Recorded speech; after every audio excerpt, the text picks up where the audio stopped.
Welcome to the Fury Theory podcast, brought to you by EFB Advocacy. EFB means excellent for business. I'm joined by my two colleagues, John Easton, back from the left coast, Adam Belmar, who's right here. That never went anywhere. Never left the right coast. Yes, exactly. We've turned the tables on you at the podcast. Would love to have your thoughts on how this looks. Adam is our producer. He thinks a lot about how this looks on the camera. Adam, why did we turn the tables? Well, we actually got a little bit of feedback from an avid watcher and listener of the Fury Theory podcast who suggested that, A, we might want to mix things up a bit, but also, since this started as a audio-only podcast and grew into a Facebook Live, we might improve our overall quality by putting headsets on, bringing us a little bit closer together, and we'll see how it turns out. If people don't like it, we can go back or not. I'd love to get your impressions of what the headphones, if you like the headphones. I kind of like the Sports Junkies look from 106.7 The Fan.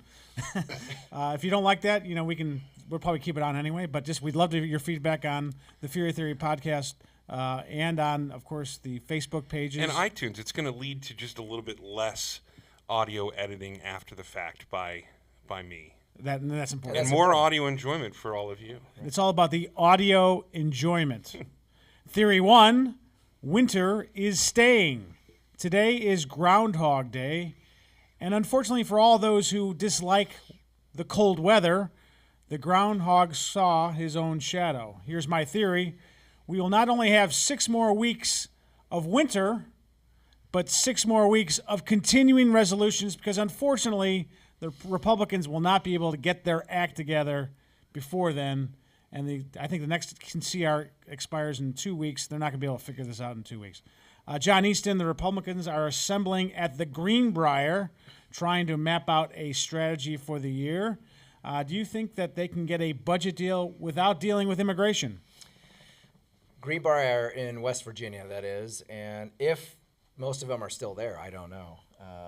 But they have been caucusing at their retreat, which actually is a really good thing. So a side note on these groupthink gatherings, whether it's the Democrats or whether Republicans, the ability of them to get together for a day and a half even, or even just a full day, is really enormous to try to get something accomplished, try to get a strategy, try to get a laundry list of things to do, priorities. It's really important, and we might see its positive effects soon. I think you are right, John, about continuing resolutions to temporarily keep the government funded and open until we get to a longer-term appropriations for the entire year. Obviously, we're well into the fiscal year, so this really is getting ridiculous. But they're really at loggerheads, and I think that what's going to happen is you may be reading that the House is going to come up with something next week and pass a temporary funding bill, a continuing resolution that will likely have some goodies in there that Democrats like more CHIP funding, perhaps for another 4 years, which would take it to 10. And would include community health centers funding, which they really want. I think a lot of Republicans want that too. So the question is, that's going to be hard to vote against to shut the government down because they're whining about not getting an immigration deal done. So that would take us to the 22nd of March. And then we're looking at probably another continuing resolution to get us to the Easter recess, which is the first part of April. And what we're really looking for here alongside of immigration is a deal to fund the government for the rest of the year, and that needs a deal on raising the budget caps that were set in several years ago. That is the big enchilada, as they say, that and the immigration deal. And a lot of people are saying, well, can you do one without the other? And I think that is really the big question for the next several weeks is, can you do a budget deal without doing the immigration deal? Or are there those, particularly on the Democratic side, that are going to, like Nancy Pelosi, that are going to keep this linked all the way to the end? So, Adam Belmar, you saw as the president went down to the Greenbrier, which is kind of a bumpy road. When they went down to the Greenbrier, they had a big accident on the Amtrak train. Sadly, one person died.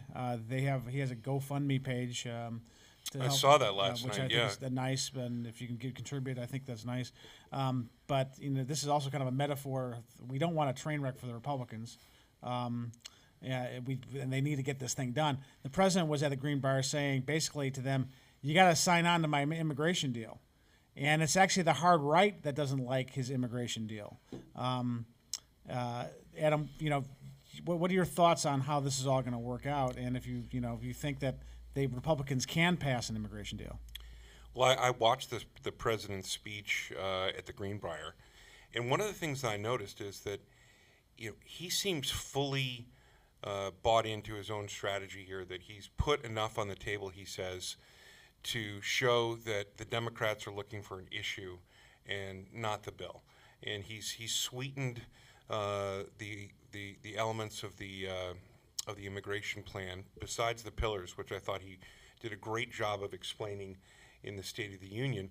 But he's really saying, look, I'm going to go above and beyond. We're going to take care of DACA, and we're going to take care of a whole lot of other, in excess of 1.5 million folks who are perpetually here in an undocumented status. And I think the president is playing hardball, but he's doing it in a compassionate way. He's communicating well on the subject, and I think there's a very good chance that folks are going to have to cede to the progress that's represented here. If they want to get something, they're going to have to give something. That's exactly what the president said. And I think if he sticks to his guns here, there's a very good likelihood. And I know you're not in that mind. Well, I think that the president, if anyone can crack this deal, the president has so much credibility with the hard right. I mean, he is Nixon that can go to China. But the hardliners do not want to make these dreamers legal, and that's always a problem. And I think the other problem is that the Senate could pass something, and then the House will kill it. The problem is the House. If the House doesn't pass anything, that's where it always happens. This happened in 2005. It happened in 2013. Senate goes and passes something, the House just kills it. John Easton, the interesting thing about this retreat and the Greenbrier retreat was they spent a lot of time talking about this memo, and not a lot of time talking about what the heck they're going to be doing in the next couple of weeks. I mean, what's your reporting telling you about how the Greenbrier thing has gone as they're on their way back? I think sure the memo has been discussed, and everybody has to figure out how they want to talk about this memo. We're talking about the Nunes memo? The infamous Nunes. That no one's actually read or seen? Including the three of us, believe it or not. Yeah. Well. But I do think that there was a lot more discussed than the memo, because I think that this memo and the FBI, it's such a high level. It's the president's decision whether he wants this out, and then, of course, what do you do if the Republicans release it, and what do they do with the Democrats' memo? Most have said go ahead and release theirs too.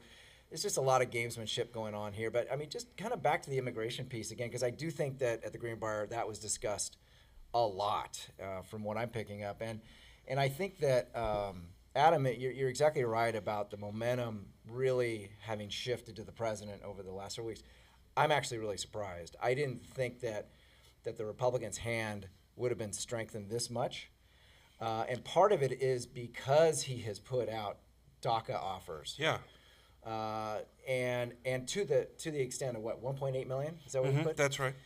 And now it looks like the Democrats, the more they say no, it looks like they don't want to deal. And I get it, they don't trust him and all, but the other thing too is if they are saying, well, what are they against? Are they against the wall?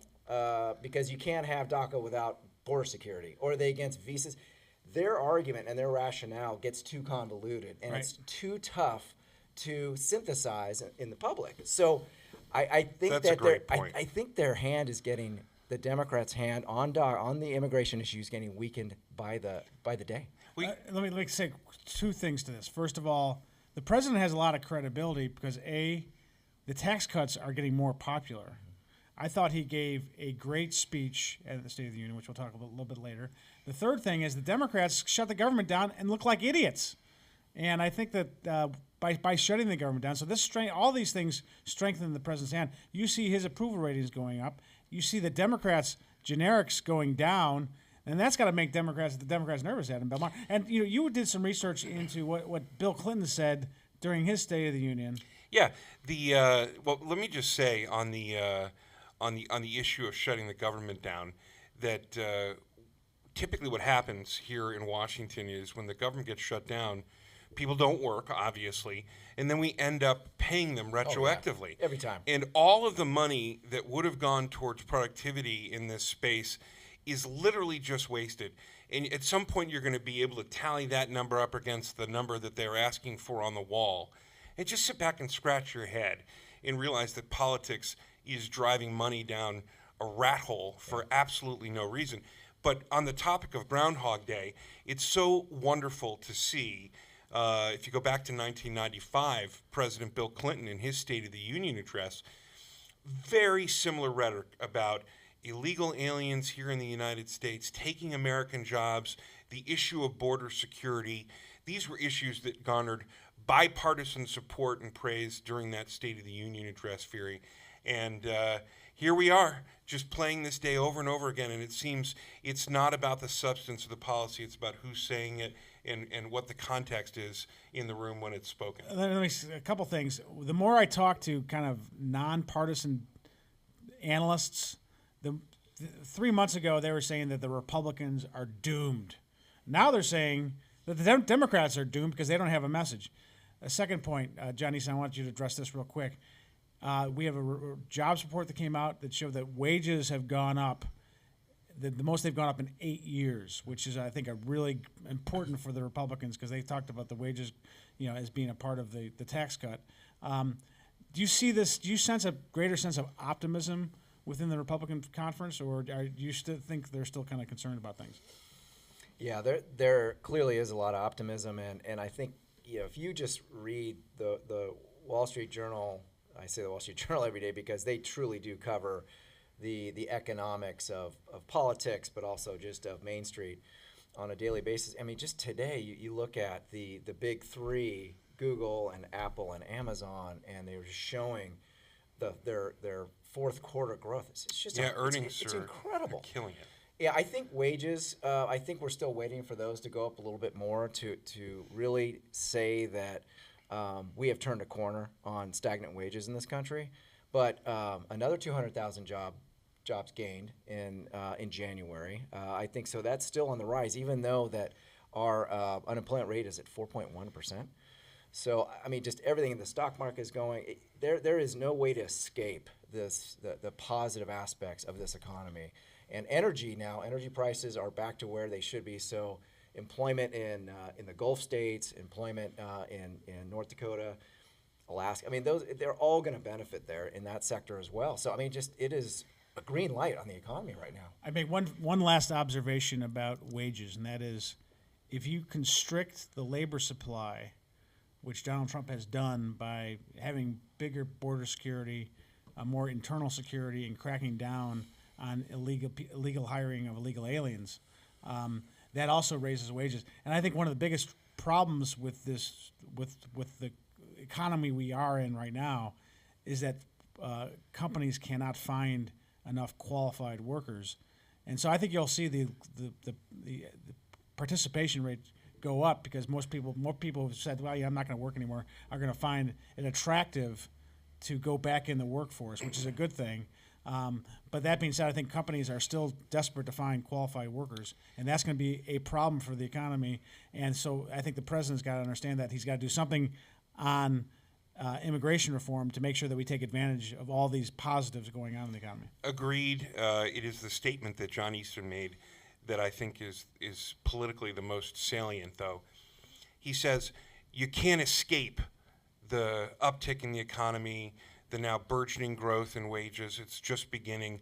But the Democrats are trying very hard to try and escape all of these realities, these sort of non-political indicators of growth, and the supposition with the tax cuts and jobs bill that we can grow ourselves out of this stagnation, that we can build a stronger economy and have all of that, high tide rise all boats.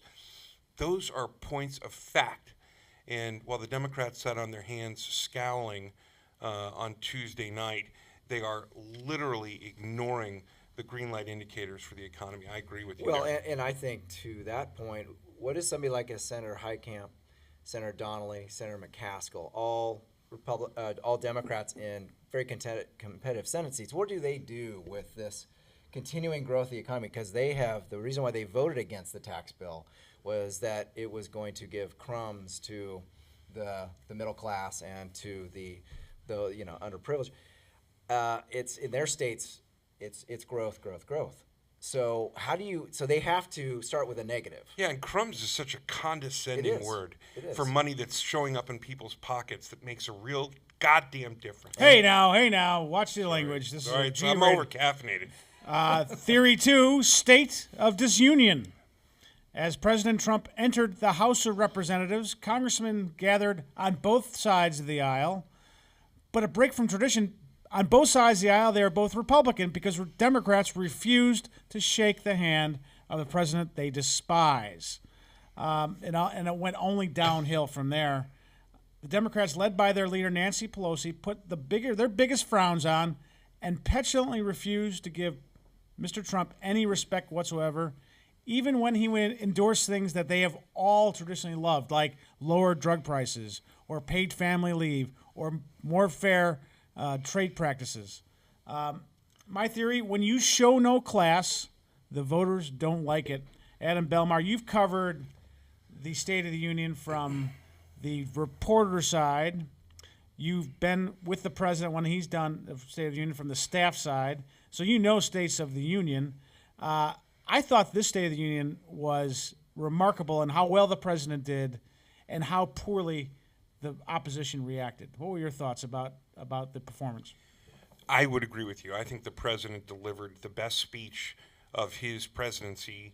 It was an outstanding State of the Union address, in my opinion. A little long, I thought, but pretty good. Well, you know what?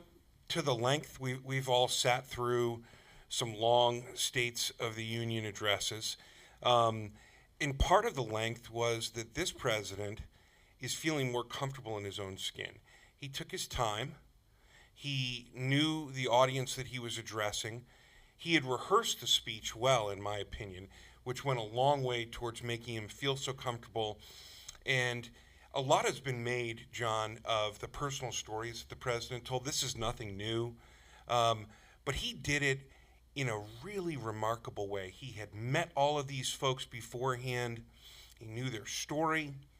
He had it up high in the speech so that he could begin this cadence of helping to elucidate the issues with real human stories. And it connected in a way that network morning television only hopes to do on the morning after a State of the Union, where they interview these folks. Like, oh, we'll unpack it for you if you didn't get this. But you know what? Everybody got it. Yeah, and there were some really emotional, memorable moments. And there's more to say about the speech, but he hit it out of the park, in my humble opinion.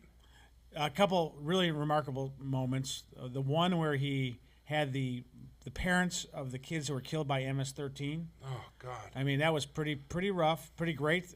Really elucidated that there is a problem, a fundamental problem with MS-13 being in this country, and stronger border protections will deal with that. And then John Easton, the second point where he had that a real hero who had walked on crutches out of North Korea and became an evangelist against the North Korean dictatorship. I thought that was a very powerful moment when he raised up his crutches in a triumphant moment. What are your thoughts of the State of the Union? I thought the president really did hit it out of the park. Right, and I like all those stories from up in the gallery. I think that presidents that utilize that opportunity, they do it to really help themselves give a good speech, and because if you're just going through policy prescriptions the whole time, you're obviously going to lose a lot of people. But it is an opportunity to talk about America. Mm-hmm. That officer who took on and adopted a baby of a heroin addicted couple, yeah, and she was 8 or 9 months pregnant, and that to me, and I saw an earlier story on CNN about that, a broader story, and the president, really can tell a story. He really can deliver that But to your point about the Democrats' behavior, I've call me a traditionalist, but I really love watching the State of the Union for the pomp and circumstance of it as much as anything. It's like I like the inauguration for the same reason. It doesn't matter Republican or Democrat. I always watch it, and a lot of times just to kind of see what everybody's doing, and having worked in the Senate and the House, it's just interesting to me. And so the opposition, the Democrats, a lot of their criticism of Trump oftentimes is, oh, well, he's destroying norms. He's not presidential. He's not classy. And you look at the State of the Union and how they reacted. Obviously, it's giving them a platform too, just like it is the president. Not as much as the president, clearly. But yes, they have their opportunity because the cameras are scanning everybody, especially if you're being petulant. The camera's gonna find you. They know that. So it becomes an opportunity to do what? To show whether you have a little bit of class or not. And they chose the low road. They chose to destroy some norms in the process.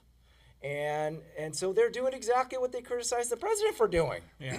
Yes, it's a little Groundhog Day-like. Right. And I just think, so we've gotten to the point where because the resistance movement, because you have to take your 5 seconds and show that you do not support this president.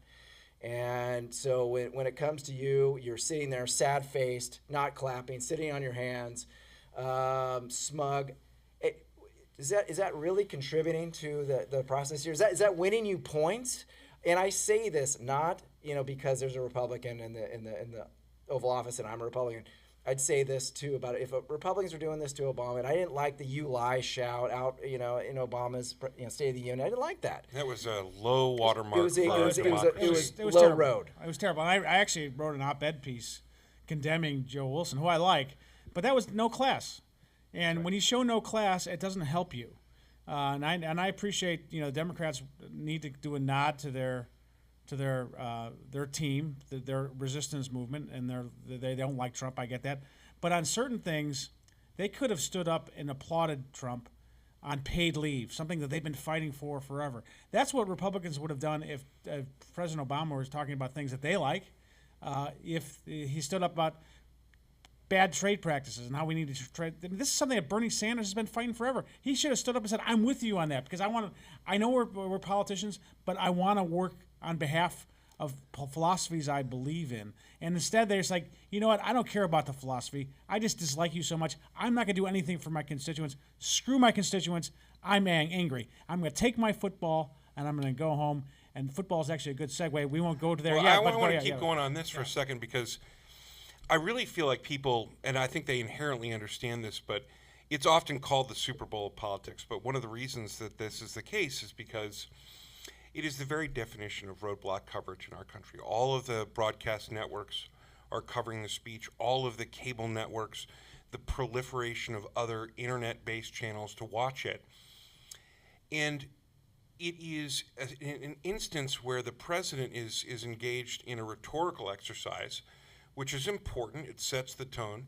Easton talked about how typically these are a litany of policy initiatives or a map of where we'd like to see spending. This didn't hew to that. It wasn't the litany of policy. It was a few key things, but also what happens outside the room afterwards.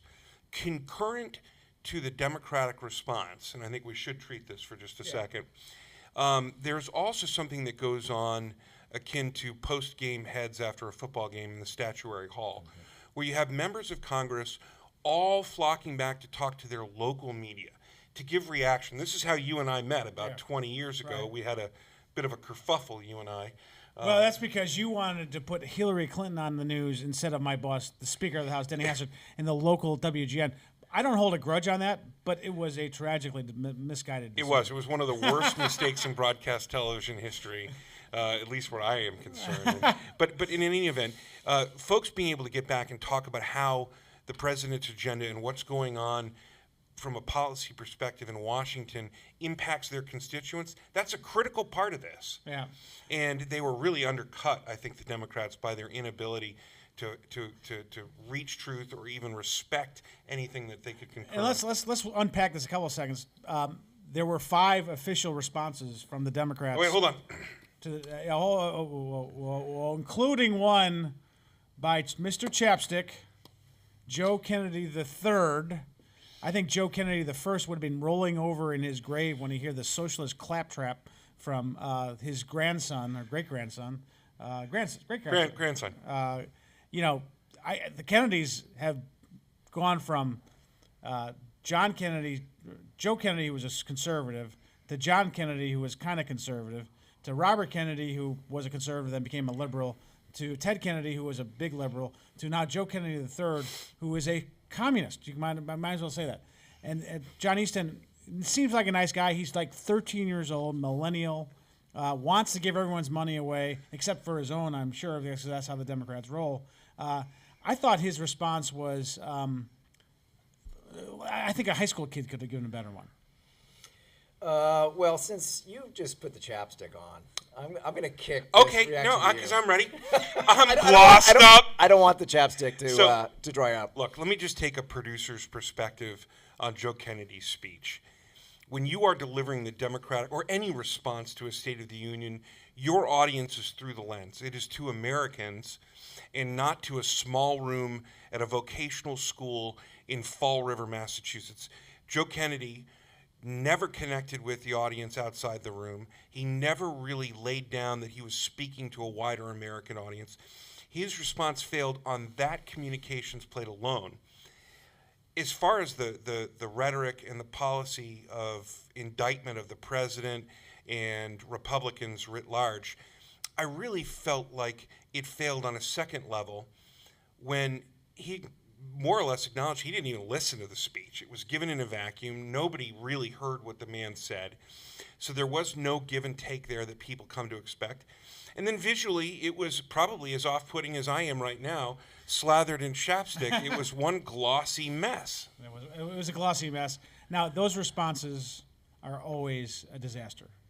I worked for a member who I thought gave a great response, Bob Michael, a House Minority Leader. I thought he gave a great response.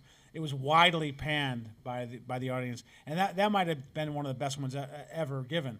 The other was Rosti. Call Rosti if you want. You're going way back. Going way back.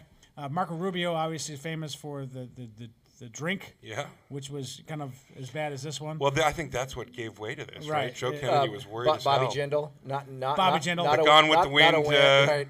Right. Christine Todd Whitman up in New Jersey in front of the New Jersey legislature was pretty good. Yeah, that was very evocative of what the former Virginia Republican Governor McDonald did. Right. And, but none of these people who gave a response have ever gone anywhere. No, that's very true. That's very, so very we'll true. see. I mean, the Democrats are talking about how this guy's going to be the next great hope, the great white hope. And they had nothing to hang on to that night. They just couldn't shut up about it. In fact, I remember you were on Bloomberg Television, and they turned to you and they said, well, he's clearly the nominee for 2020. And John Fury said, I have very serious reservations about that. All right, talking about Super Bowls, Theory 3, Super Smith. It's Super Bowl weekend. The Redskins dumped Kirk Cousins. Is that his name? That's his name, and I don't think he's technically gone yet. He was not dumped. Oh, he's not dumped.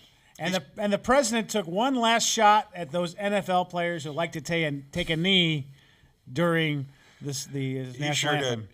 And plus, we have Justin Timberlake singing this halftime show. Last time that happened, remember, with Janet Jackson? Was it the last time, or was that?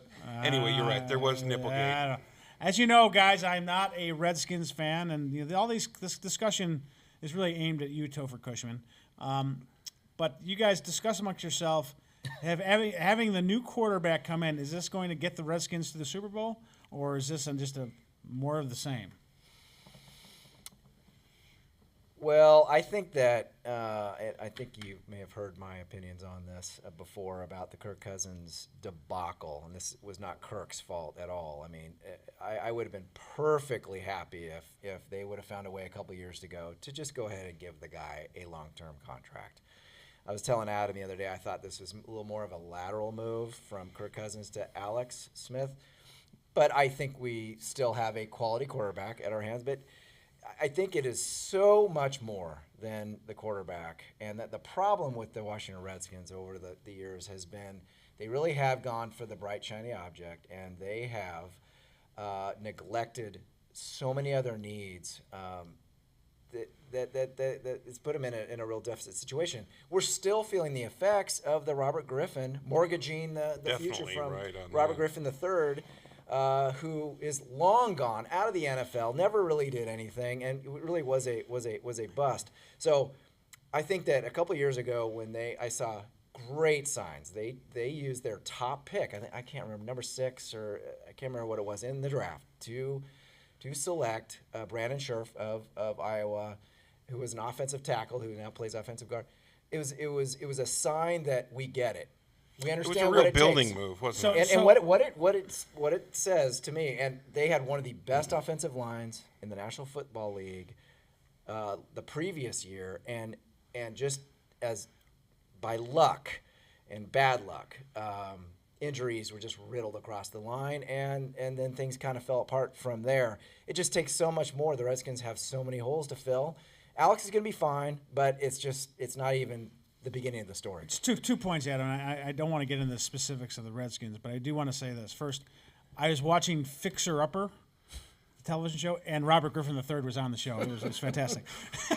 The second thing I would say is I was having a conversation with Coach Shack, who teaches our kids at St. Peter's.